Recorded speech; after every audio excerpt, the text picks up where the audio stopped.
Welcome to the Rhythm Changes podcast. It is April. I'm your host, Will Chernoff, and this episode is sponsored by 12th Street Sound, a recording studio in New Westminster, which is where I live, and it just so happens to be my favorite place to record and mix my music. Now, what can you do at 12th Street Sound? Well, the engineer there is Anthony Senarini, and he does all of the following things: album, EP, and single recording in studio, mixing music that you've recorded with him or without him, he can mix it, filming of live session videos in his studio for you to put out on YouTube or elsewhere in the world, and full production services where he can take any of your songs from idea to completion. And I've found all of his services to be of excellent value. I've done pretty much all those things with Anthony, and I can attest that his recordings are great. They stand up to the best of the best, and he knows how to enable you as an artist. So if you want to work with Anthony at 12th Street Sound, go to 12thstreet.ca/booking today and tell Anthony about your next project for 2022.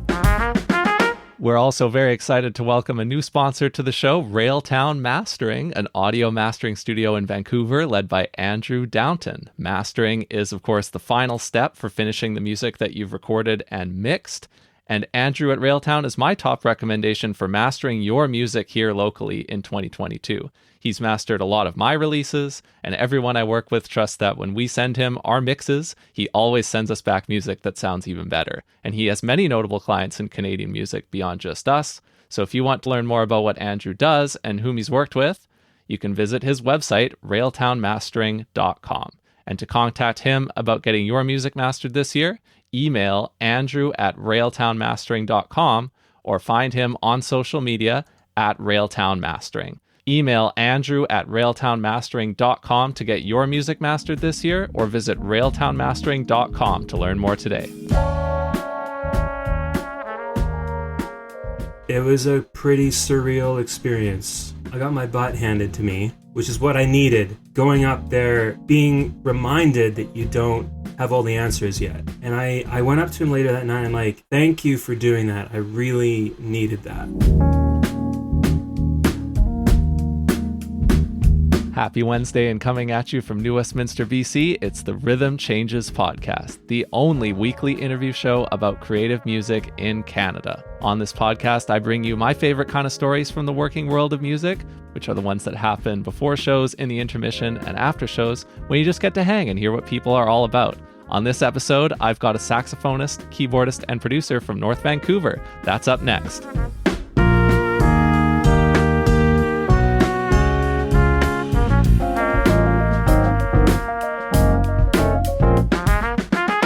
Our guest today is a multi-instrumentalist and composer who graduated from Capilano University's jazz program and has a bachelor's of education from UBC, who released his first album, Origin Story, on March 25th, 2022. He made the album himself with additional work from Nick Varelis on keys, guitars, and vocals, as well as Johnny Tobin on a featured synth solo.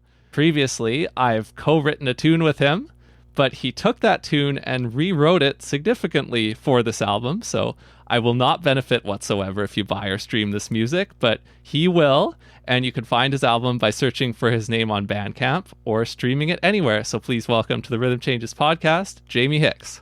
Thanks for having me, Will. My pleasure. How are you doing today? I'm doing great. How are you? Oh, good. It's springtime. I can feel it. April 2022. Bring it on. I'm ready. I know. I wanted to bring it back to December 2021, though, to start off. And that's where I saw you post as you were making the album about an experience you had at Jazz Alley. I really like Jazz Alley. It's a venue in Seattle. I've been there a couple of times over the last decade, but not for many years. And you met at least two musicians who are big heroes and inspirations for you going to this gig at Jazz Alley. So can you talk about that? Who did you meet there? What happened? So I think I periodically browse the calendar on Jazz Alley, and Jazz Alley seems to get a lot of the artists that never come up here. And it's like 3 hours drive from Vancouver. And so I was browsing the calendar and I saw the Jeff Lorber fusion group, but with Mike Stern. And I was looking at this and I'm like, oh God, I need to go. Well, luckily there was no COVID test that needed, like the PCR test was scrapped at that point. So, Yeah. my dad and I drove down and we saw them, and it was, so Jeff was playing keys. He was playing two synthesizers. Mike Stern was playing guitar. Gary Novak was on drums, and Jimmy Haslip was playing bass. It was nuts. It was the best hour and a half of music, or 2 hours I've ever heard. All right. It's insane. And I met Jimmy after. Super nice. He's doing a lot more producing now too. And then I got to meet Jeff, which was a huge moment for me. Yeah. So for those who aren't familiar with Jeff Lorber, which would include me, I actually know him from maybe some of the posting you've done where you've talked about him influencing you, and maybe Johnny as well has referenced him. But what's he like as a musician? What does he mean to you? He's definitely a big influence on my keyboard playing. Like he was a big driving force behind me wanting to pick up the keyboard. Yeah. I know that I'll never get on his level, but I do a bit of transcribing, and I listen to all of his stuff. And he's given a lot of artists their careers, including Kenny G, actually. Okay. Yeah, Kenny, back when he was Kenny Gorelick, he was playing in Jeff Lorber's band, and Jeff Lorber is the one that got that relationship started between him and Clive Davis. Gotcha. Okay, so that led to his commercial success after he got a record deal through there? Yeah. Okay. Yeah, that's cool. Yeah.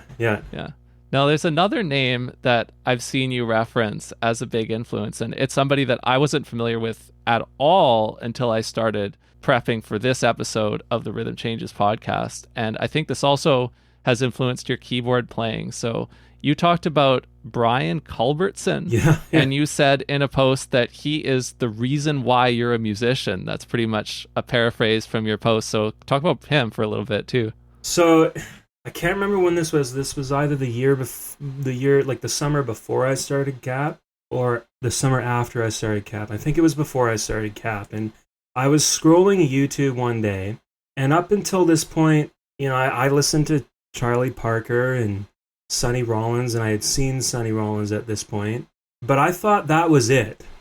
For the only jazz out there was this straight ahead jazz, and I was on YouTube and I saw this YouTube video. It was like Brian Culbertson and Dave Cosplay Get It On live at Capitol Records, and I'm like, okay, what is this? I gotta watch this. I clicked on it, and I just my jaw dropped to the floor. I'm like, wait. This is what you can do? So I've been listening to Brian ever since I started CAP.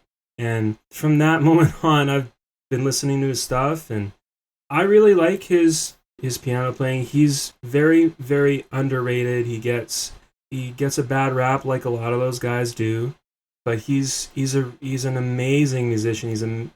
The production on his albums is just ridiculous.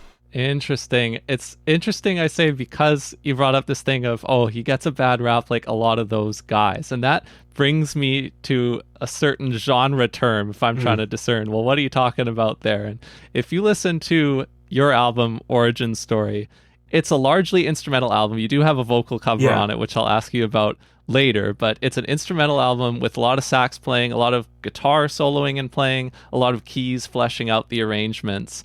And I think if you ask certain lay people what genre of music this is that you're making, and the genre of these people who we're talking about, like Jeff Lorber, Brian Culbertson, or indeed Kenny G, I think what they would call it is smooth jazz. And so we got to reckon with this term, right? I'm just curious what you think about the genre we might call smooth jazz, whether or not you identify with it.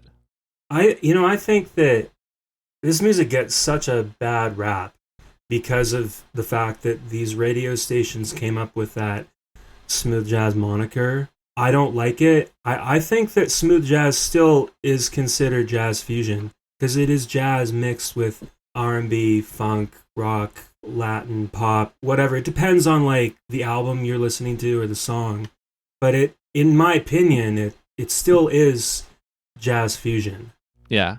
That's a good way to put it. Yeah, I mean, even gospel music sometimes, or church music could be an influence. Yeah. There's one more musician in that bag, and I'm probably more familiar with him than the other people we've discussed so far as your influences. And I actually really like him. I think he's great, and I think a lot of the stuff he does is a really great example for a lot of saxophonists like yourself, or really any independent artist, and that's Bob Reynolds. So yeah. I'm curious if you could put some more to this. What do you think makes Bob Reynolds great? His work ethic is probably the greatest I have ever seen anyone have. Especially when it comes to practicing. That man is so disciplined to a level that I don't think I'll ever get to. And that's why he's so impressive to me. And I actually know Bob Reynolds. I've met him. He has a saxophone camp in Victor Wooten's property in Tennessee. And I went there in 2018, and it's run by Bob Reynolds and Bob Heminger and Bob Franceschini from Mike Stern's band. And the guests that year were Chris Cheek from New York and Juan Roland and Jeff Coffin from the Dave Matthews Band. And I got to meet Bob Reynolds and talk with him, and it was a pretty surreal experience. And we were in clinics with him, and I got my butt handed to me, which is what I needed.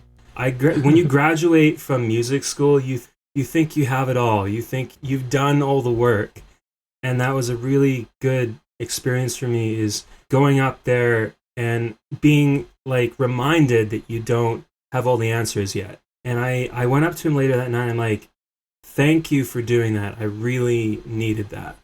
Wow. Can I ask more about that story? What happened there? So it was with Bob Reynolds' workshop.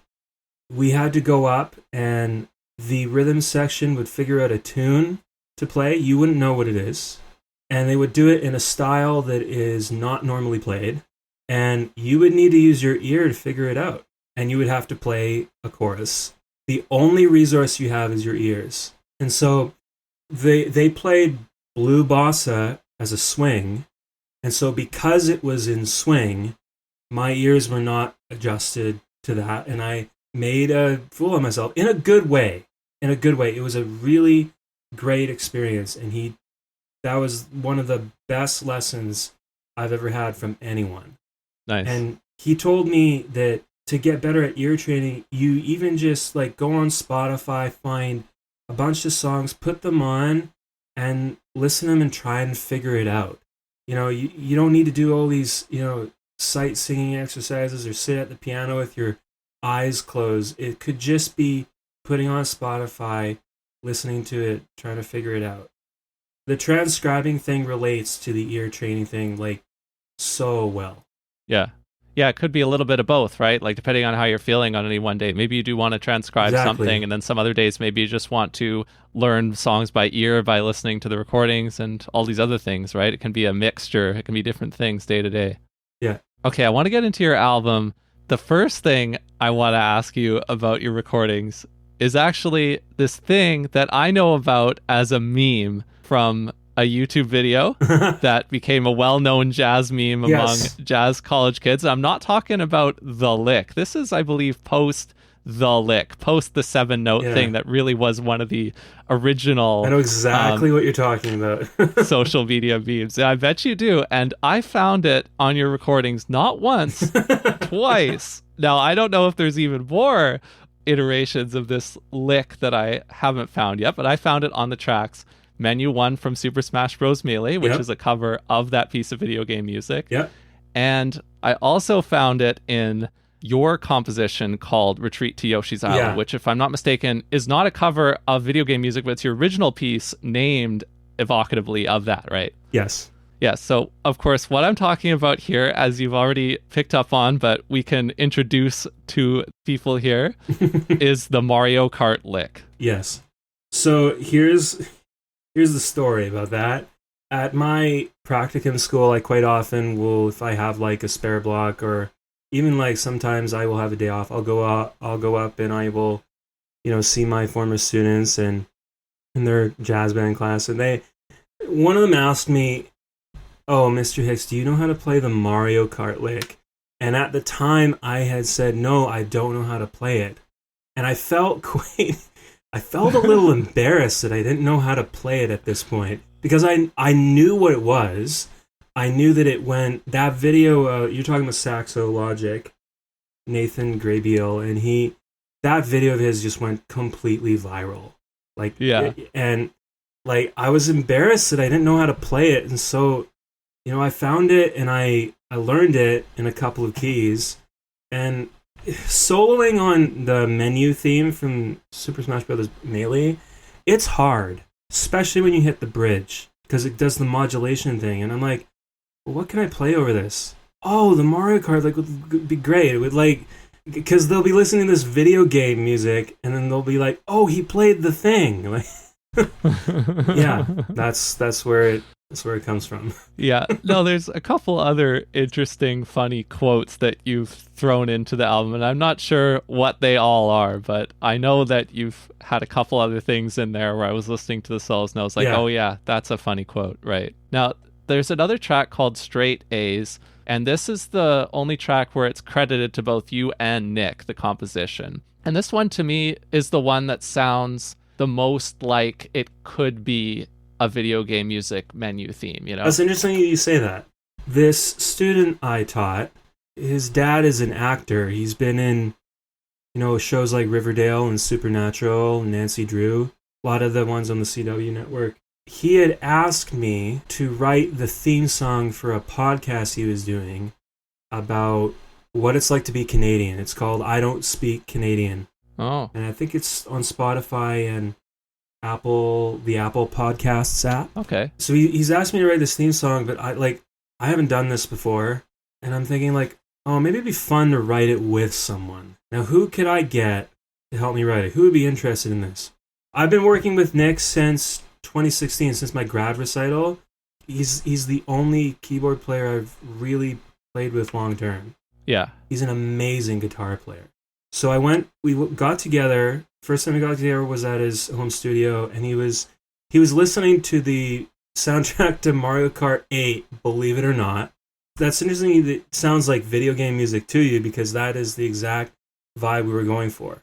Okay. Yeah, no, that does make sense. I just remembered now what one of the other quotes was, and it was from Retreat to Yoshi's Island, and I think you quoted the actual Yoshi's Island music in there. Is that right? Yeah, from Super Mario World. Yeah, not Yoshi's Island, Super Mario World. Yeah. Yes, that's what was throwing me off.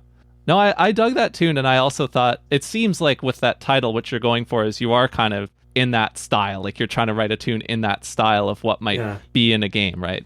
Each one of these songs has a story or a really interesting piece of information, and Retreat to Yoshi's Island is actually like a tune I wrote for this album, like specifically. It was written this year. I have a close friend of mine. She sent me this. She suggested that I check out this band called SES, and it's like a K-pop female supergroup, and she sent me their song Paradise, and I listened to it, and I'm like, whoa, what is this? There's like jazz harmony in this song. It was crazy. And I was trying to write this tune, and I'm like, okay, what if I took elements of like Korean pop and mixed it with jazz? That's how Retreat to Yoshi's Island happened. It definitely referencing that Paradise song, because it's Yoshi's Island is kind of like paradise-like area in Nintendo. Oh, okay. Yeah, no, that's cool. I see how that fits together now. Yeah, nice. Okay, so track 1 on the Bandcamp official track list is Inside Passage. Okay. And that might be my favorite track, but I notice on that track that there are a lot of motifs that I associate with the title track, Origin Story, which I recall from when we were working on it back in mid-2020. Yeah. And to me, that makes it seem like it's very well suited to be the title of this album. And of course, Origin Story is just a nice title for anybody's first album. Yeah. But I noticed that there seems to be these motifs from that composition. Inside Passage is the one where I really noticed that. Is that a thing, or am I imagining it? What do you think? I don't know if you're imagining it or not, but Inside Passage was written, I wrote it a long time ago. It was definitely after Origin Story. Maybe it's because there's a few sus chords in the chorus over different inversions. I can't remember. That's my hardest one to play over. There's either like one chord per bar or like 2 chords per bar, and it changes, like it modulates too. It's a really cool composition, and I always keep it in my catalog. There's just some tunes I don't play anymore, but I play that one a lot. Yeah. I feel like I was around for, to make it really meta, the origin story of origin story. Yes. Because I could recall being around at Cap on campus hanging out. Yeah. And I saw you pull out this chart, which is now this tune, and it's the title track of your first album several years later. And I know that there was this significant rewrite even from the single version that you had put out previously and all the new stuff you've added to it now. So I was wondering if you could just kind of scan across that whole period of time and talk about how you've developed this tune in particular. So, as you've said, the version of Origin Story that we played at that recital at Cap with, Johnny and Bobby Weens and those guys is very, very different than the one that you hear on the album now. It's gone through many changes, and I've never been 100% happy with my compositional choices. So, it's gone through definitely multiple evolutions, let's just say. Specifically, I've probably changed the bridge at least 4 times at this point.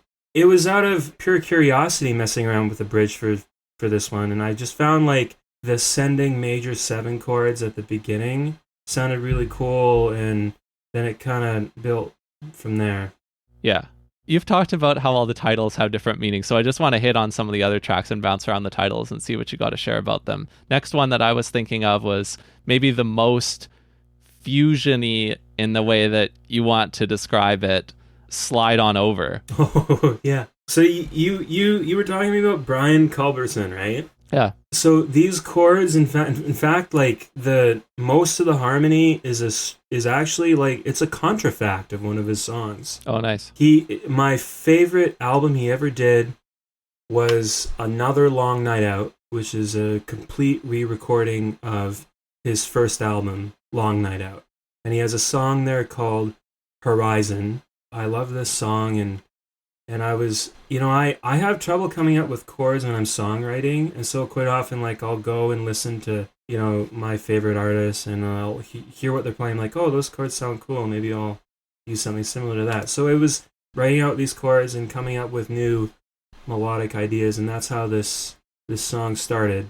The hard part of instrumental music is always coming up with the title, and Nick helped me title this one, and it's, I think it fits. You're strutting along or walking somewhere, you can think of it as sliding on over to your friend's house or whatever, Yeah, that checks out. Okay, what about Skyline?